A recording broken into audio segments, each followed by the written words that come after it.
hype, hype, hype, hype, hype, hype, hype. What's shakin' bacons? Endgame is finally here. It's been a long time. It's been a long wait. But it has arrived. This review will be non-spoilers. There will be a separate spoilers video I upload after the fact, but you don't have to worry about me spoiling anything. I honestly am not really certain how well this review is going to go just because there are so many spoilers that I'm going to have to avoid when I'm talking about this with you, but I'm going to do my darndest to make sure that you get a really good non-spoilers review. I'm giving you my best effort here. Eh?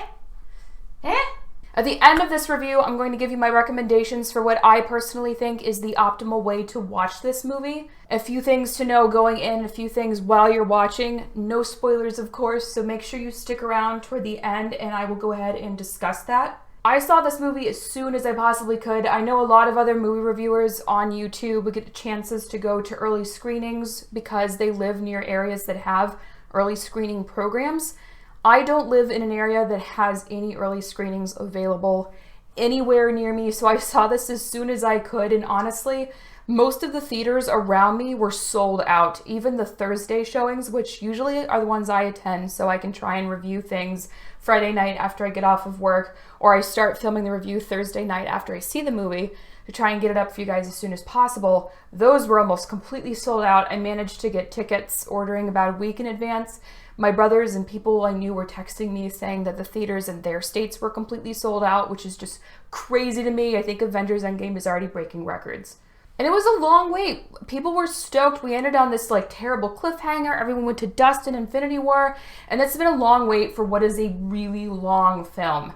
This film is over 3 hours long. And man, did it make me miss intermissions in films. Does anyone other than me remember those?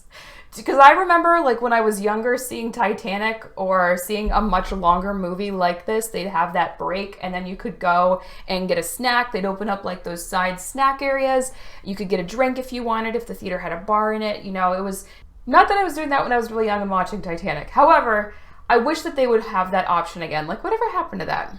And while I am talking about the length of this movie, I want to take a second. This is not sponsored. This company doesn't know I exist. I want to recommend an app that I swear by called RunPee. Just literally Run to Pee. It's called RunPee. I think they're available on Android and on iPhone. And what they do is you can select the movie you're going to see that's in theaters and they will tell you the optimal time to go to the bathroom, during a slow moment so you don't miss much. And they'll let you know if there's anything during the credits. So if you want to sit through the credits, and the movie's newer and you haven't seen your favorite reviewer review the movie yet, you can go ahead and check, okay, there is something worth sitting through the credits to see. But I swear by RunPee, and especially for a movie this long, I admire anyone who can sit through that. I can't, so I really recommend checking out that app. It's free, I'm not sponsored, I just love them. I've used them for years. Avengers EndGame was directed again by the Russo brothers, who were the directors of Infinity War. Screenplay, we still get McFeely's from Stephen McFeely and Christopher Marcus, and it tells the story of the remaining Avengers and what's left on the planet as they attempt to cope with their loss, find and confront Thanos, and come up with a plan to try and reverse what has happened. And I honestly don't think I can say anything else without ruining it for you guys. I really don't think I can. Sorry for the super short synopsis, but when you see it, you'll understand why I can't explain more than that. Do I think this movie was worth the wait? I do. Do I think it's as good as Infinity War? I don't, but it's still great. This is still a great movie. Don't get it twisted. This is a great film. There is a lot that happens in this movie, and I'm probably going to have to see it multiple times because I am certain that I missed things. If you have a 3-hour film and it is jam-packed full of these characters and crossing universes and all of these different storylines that are coming together in this climax of 22 Marvel films, you're going to miss things, and I know for sure I did, so I'm definitely going to have to go back and see this again.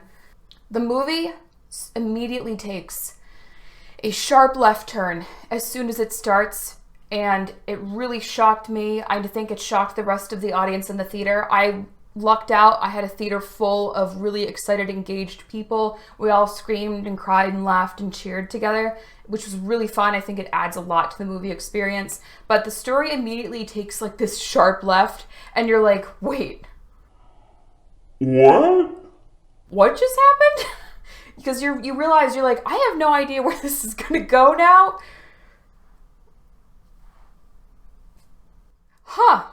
The story is really engaging. The end battle is epic. The final act, I think, is the most engaging. It's really bittersweet, but it's incredibly well handled. It's a beautiful conclusion to this huge, sweeping epic that makes up the Marvel Cinematic Universe. And in addition to that, this film deeply impressed me with its cinematography, the way the music was put together. Most of the pacing was very, very well done, but honestly, I think this movie really shines in its final act. If this was split into 3 pieces, that final hour is where the movie really, really starts to nail the ending and the conclusion of this series. My main issue with the pacing in this film was that I think the beginning, after you get that kind of shock that I was telling you about earlier, is that the beginning is too slow. I think the pacing could have been faster in the beginning, and there's a little bit too much time, I feel, where they linger on certain character developments.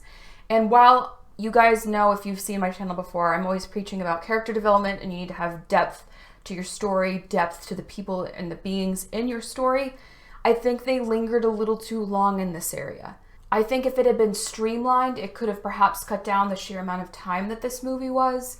And I say this because, I think that the extra footage would have done well, or would have done better if they had released a much longer director's cut like Lord of the Rings historically did.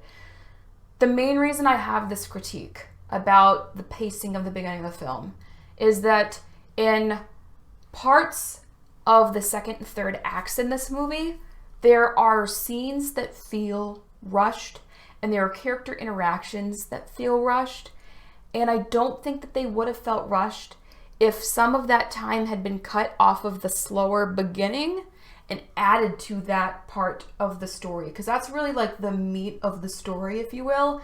It's the bacon of the story. Like, it's not, you get through your orange juice and your coffee in the morning, but then you get to your bacon, you know what I'm saying? Like, they lingered just a little bit too long. Especially with the time constraints, I feel like that time could have been leveraged better than it was. And that's got to be my main issue with this film. I think that the beginning took far too long to really start pushing into what the story actually is. And I mean, the other thing that to keep in mind is that this film is fairly predictable once you get past that surprise turn at the beginning. And that's kind of to be expected, because you can guess where the characters' arcs are going to go, and you can kind of guess what's going to unfold. I think that's just a given with a comic film. But you still enjoy and experience the nuances of those arcs, even if you can guess where they're headed or where they're going. And that makes the film still very enjoyable, and it doesn't detract from it at all. There are some incredible, and I mean incredible, developments of characters and fight scenes and story arcs in this movie that absolutely blew me away. There were many times in this film where the audience, including myself, we were just screaming at the screen. Some people were jumping up out of their seats. I was throwing fisticuffs at one point, and King Bacon was trying to calm me down because I was making a scene. And we were like there was not a seat empty in that theater, so the people next to me were like, the acting was wonderful from everyone involved. You'll probably remember, maybe you'll remember, one of my critiques for the acting in Infinity War was that I didn't think Josh Brolin brought it the way I wanted him to as Thanos. I still thought he did a great job as Thanos in Infinity War, but there was just something missing. And in that review, I also mentioned that perhaps it was the CG, because animating his face, I didn't feel like he had a lot of emotion or expression that came through. And Thanos is such a stolid, stoic character that his voice is deceptively and murderously calm. So really you do rely on expression and movement and body language in order to get that across. And he brought it in this film. He and the CGI team brought it for Thanos. He was phenomenal, blew it out of the water. I have no complaints whatsoever. There was also particularly singular acting delivery from Robert Downey Jr. as Iron Man. Like, I just got chill. I'm such a dork. I just got chills talking about this. He was incredible. There were some scenes where you know, some actors, you see them in a role and you're like, oh, there's Monkey Hunk Cucumberbatch. He's playing Doctor Strange. It's very similar to when he played Sherlock Holmes, you know, etc. But there are some actors that even if you've seen them in other things, you are able to divorce your mind from that person and the character because that person is so good at acting that they become the character. And Robert Downey Jr. is Tony Stark. And it is exemplified in this movie, and he does an amazing, amazing job. Everyone else was great as well. The one that also really impressed me in this movie was, I'm going to say her name wrong. I always say it wrong. I've heard it a million times. Karen Gillan. She plays Nebula. She was also a Doctor Who sidekick. She, as Nebula, hit it out of the park for me in this movie. Nebula was like the surprise character that I didn't give a flip about, and by the end of this film, I was like, Nebula! She was great. I completely bought in. She had a wonderful story arc. She had such great delivery, and I'm excited to see what happens with that character. There's not a whole lot else I can say about this film without completely spoiling it, unfortunately. It is worth seeing in the theater. I highly recommend seeing it on a big screen because there is a lot of emotional gravitas to this film.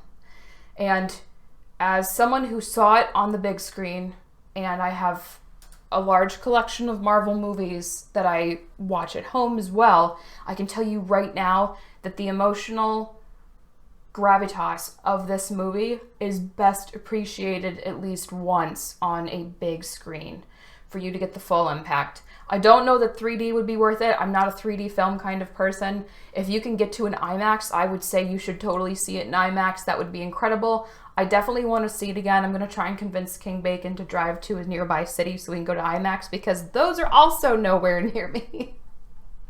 I live in like a wasteland for entertainment. I just have these podunk theaters in my area. My other recommendation for watching this film, watch Infinity War literally right before you see this movie. I rewatched Infinity War 2 weeks ago, and honestly, I should have watched it the night before. I think really this movie would come across best, and maybe I felt the beginning was too slow because I didn't watch Infinity War right in front of this one, but I think they would do best watched concurrently. Like if you're gonna have like a weekend where you binge films or like a full day where you binge movies, Infinity War and EndGame are gonna be your go-to. My last recommendation is the end credits. If you are the kind of person that likes to sit through the end credits and kind of like absorb everything you've seen and admire the cast and the crew that worked on the film, which they should be, this film was incredible, then stick around for the end credits. If you're the person who just watches end credits because you're hoping for a mid-post credits scene, or I'm sure most of you have heard there's a little audio blip at the end, it is not worth it in my opinion. And that's coming from someone who excitedly sits through every roll of credits to see everything. There are some signatures with the still shots of the actors at the end, well, toward the beginning of the mid-credits, but at the end there is a really, really, really faint, this is not spoiling anything, a really faint clanking sound, and you can barely hear it. It's there for like maybe 2 seconds. And half of the people around us in the theater were like, I didn't hear anything. And the other half were like, I totally heard something. I heard something. King Bacon, he didn't really hear it. It was not worth, in my opinion, like it's a 3-hour movie. If you have to pee by the end of this, don't bother waiting for the credits. It's not going to be worth it. It's rare for me to say that I didn't mind giving a theater or a studio production company my money. This is the kind of movie where I was happy to pay and I felt like I got my money's worth, and I'm not sure I could honestly give it much higher praise than that. I was very impressed with this film. My final rating for Avengers EndGame is, on the new rating scale, an overwhelming surplus of bacon. You should definitely go see this. It is worth the wait.